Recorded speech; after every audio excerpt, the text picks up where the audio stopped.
Welcome to footballgameplan.com, where football makes sense. I'm Emory Hunt, the czar of the playbook, bringing you a Sun Bowl game preview between the USC Trojans and the Georgia Tech Yellow Jackets. Now let's take a look at some keys to victory for both teams, starting with USC. When you look at USC in this matchup, I think a lot of people will try to put the focus on the quarterback position and Max Whittick and what he can do in replacing the injured quarterback Matt Barkley. But I truly believe if USC is going to have success versus Georgia Tech, it's going to have to be on the backs of their tailbacks, Curtis McNeil and Silas Redd. If they can get the running game going versus this defensive front seven of Georgia Tech, it goes a long way in setting up the play action pass and making Max Whittick more protected and more comfortable in the pocket, and that way he can hit those big plays deep down the field. But I think it all starts with the running games. Look for a heavy dose of McNeil and Redd early on in this matchup.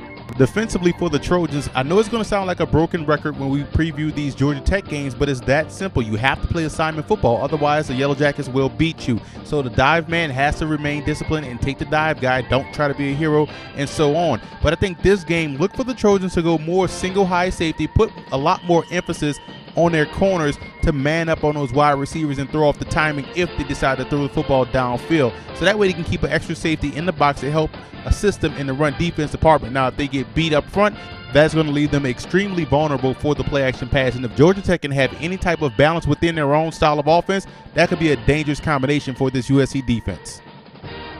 Now let's move over to Georgia Tech in this ball game. And when you look at head coach Paul Johnson, who also doubles as the offensive coordinator, he calls the plays. That means he has to have a great pulse on his team in the tempo of the game. But I really believe Georgia Tech's interior offensive line play will be vital versus USC. If they can control those defensive tackles and get to the second level and crash down, I think they can have some success running the football, because we know USC wants to get aggressive, wants to get after the quarterback, wants to try to win on first down, but Georgia Tech's interior offensive line is very underrated. I think they can have a chance versus USC. Now defensively, it's all about getting to the quarterback and confusing the young quarterback Max Whittick. The good thing about Georgia Tech's defense, they have some speed at the linebacker position, they have some talent back there in the secondary, but they're going to have to make sure they roll coverage toward Robert Woods and take him away. Keep safety Isaiah Johnson over the top of Robert Woods, and that way you can take away at least one weapon of their offense and force Whittick to go to another side, and that way you can effectively game plan coverage to that side and also zone blitz to that area, so you can have a better chance of playing pass defense versus USC. Let's look at free safety TJ McDonald from USC. 6'2", 205, has the range that you want, but he has to be more instinctive as far as getting there at the same time of the football. A lot of times he may get there just a half a second late. You got to be able to diagnose quicker in order to be effective. He still is a top safety in this draft. For Georgia Tech, you look at cornerback Rod Sweeting. This is a guy 5'11", 185, good ball skills, and I've always been a fan of guys that can catch interceptions or even get their hands on a lot of pass breakups. You're always around the football.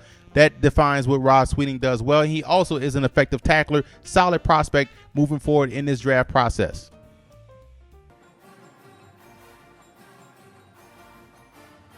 Chris Claiborne is my campus legend for USC. When you look at him from 96 to 98, outstanding linebacker, wore the famed number 55 that all the greats did at USC, consensus All-American, and also was an effective linebacker in pass coverage, very underrated aspect from his game.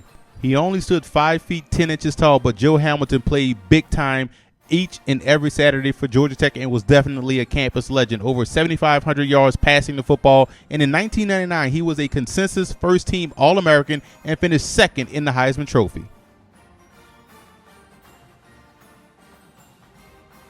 I like USC in this ball game. I think Max Whittick will be able to have some success throwing the football versus this secondary. They're going to move Robert Woods around the formation to get optimal looks to take advantage of his speed on top of the safety. I think that's how they're going to connect on some big plays downfield. Plus, defensively, I look at what they can do well. They can effectively blitz and hold their own on the back end with coverage. I think they're going to confuse a lot of what Georgia Tech wants to do, although they're just going to be running the football. But I think they can confuse some of their blocking assignments and get in position to slow this offense down. So look for USC to walk away Sun Bowl champions.